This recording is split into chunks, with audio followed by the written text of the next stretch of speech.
La France a failli devenir américaine. Oui, comme un 51e État. Tu ne le savais pas? Attends 2 minutes, je t'explique. Nous sommes le 6 juin 1944. Des milliers de soldats américains, anglais, canadiens et quelques Français débarquent en Normandie. C'est le début de la fin pour Hitler. La France est en train d'être libérée. Quelques semaines après, Paris est libéré. Tout le monde acclame les soldats, mais ce que tu ne vois pas sur les images, c'est que les États-Unis avaient prévu de gouverner la France après la guerre. Ils avaient un plan, ça s'appelait l'AMGOT. C'est une administration militaire. En clair, les Américains auraient contrôlé notre argent, nos lois, nos villes, dans un sens, nos ancêtres et ses descendants. Donc nous.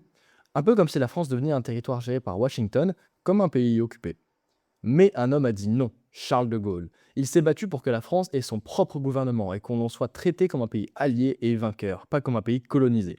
Alors oui, les États-Unis ont quand même aidé à reconstruire la France avec ce que l'on appelle le plan Marshall. Mais attention, cette aide n'était pas gratuite, elle a créé une forme de dépendance économique.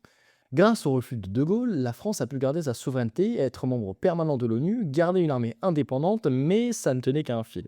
Et aujourd'hui encore, certains se demandent si cette indépendance existe vraiment, et ça, c'est une autre histoire. Si tu veux rester informé de divers sujets, je t'invite à me suivre sur mes divers réseaux sociaux, sur lesquels je traite à travers différents formats, que ce soit des articles ou des vidéos, plein de sujets d'actualité. Sur ce, c'était Grégoire et je te dis à très vite.